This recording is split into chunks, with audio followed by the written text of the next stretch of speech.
একাত্তরের ২৬শে মার্চের প্রথম প্রহরে বাঙালি জাতির ওপর হামলে পড়েছিল পাকিস্তানি হানাদার বাহিনী। বাঙালি জাতি সর্বশক্তি দিয়ে পাল্টা প্রতিরোধ গড়ে তোলে। দীর্ঘ ৯ মাসের ধারাবাহিক রক্তক্ষয়ী লড়াইয়ের মধ্য দিয়ে চূড়ান্ত বিজয় অর্জিত হয়। জন্ম নেয় স্বাধীন বাংলাদেশ।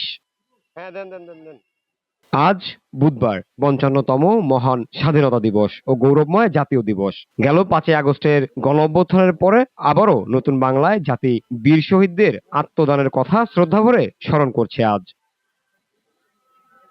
বিভিন্ন রাজনৈতিক দল, সাংস্কৃতিক সংগঠন নানা আয়োজনে প্রতি বছর গৌরবের দিনটি পালন করে আসছে। মানুষের অভ্যুত্থানের মধ্যে দিয়ে, এত আত্মত্যাগের মধ্য দিয়ে যে অর্জন, সেটা যাতে বেহাত না হয়। আমরা ১৯৭১ সালে লক্ষ লক্ষ মানুষের রক্তের বিনিময়ে রাষ্ট্র পত্তন করেছি, কিন্তু তাদের স্বপ্ন পুরোপুরি বাস্তবায়ন হয়নি। আবারও জুলাইয়ের অভ্যুত্থান আমাদের যেতে হয়েছে, যেমনটা ৯০-এর অভ্যুত্থান আমাদের যেতে হয়েছে। তো এই লড়াইগুলোর মধ্যে দিয়ে আবার যে স্বপ্ন, সেটা যাতে সত্যে পরিণত হয়, আমাদের অর্জন যাতে বেহাত না হয়, সেটাই আমাদের মূল একটা বিবেচনার জায়গা।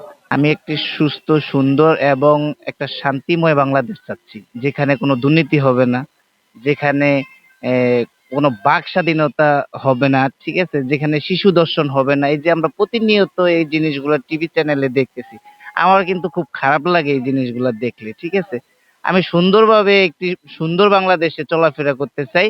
আজকে আমাদের এই সাভারের জাতীয় স্মৃতিসৌধের সামনে দাঁড়িয়ে আমাদের অঙ্গীকার, আমরা আগামী দিনে দুর্নীতিমুক্ত বাংলাদেশ গড়ার জন্য যদি আমাদের জীবনকে উৎসর্গ করতে হয়, আমরা আমাদের জীবনকে উৎসর্গ করব।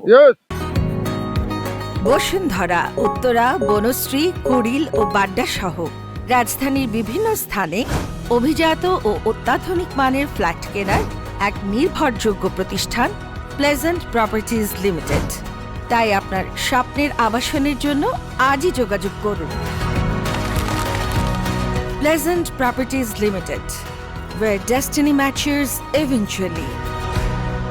১৯৭১ বাংলাদেশের স্বাধীনতা দিবস, এবং আমরা বাংলাদেশের নাগরিক হিসাবে আসলে ওই দিন আমরা মুক্তি পেয়েছিলাম, আমাদের নিজস্ব রাষ্ট্র পেয়েছিলাম। সেদিন থেকে আজ পর্যন্ত আমরা বাংলাদেশের গর্বিত নাগরিক হিসাবে নিজেদেরকে আসলে খুব লাকি মনে করি।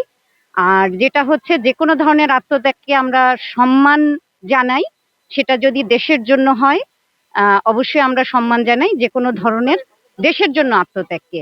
তো সকল শহীদদের প্রতি শ্রদ্ধা। আজকে এই দিনে বলতে চাই, আর যেন কখনো বাংলাদেশে কোনো ধরনের ফ্যাসিস্ট জন্ম না নেয়, আর যেন বাংলাদেশে দেশটাকে কেউ অস্থিতিশীল করবার জন্য কোনো ধরনের নীল নকশা না আঁকতে পারে, কেউ যেন এ দেশটাকে নিয়ে ষড়যন্ত্র না করতে পারে, আগ্রাসন না চালাতে পারে।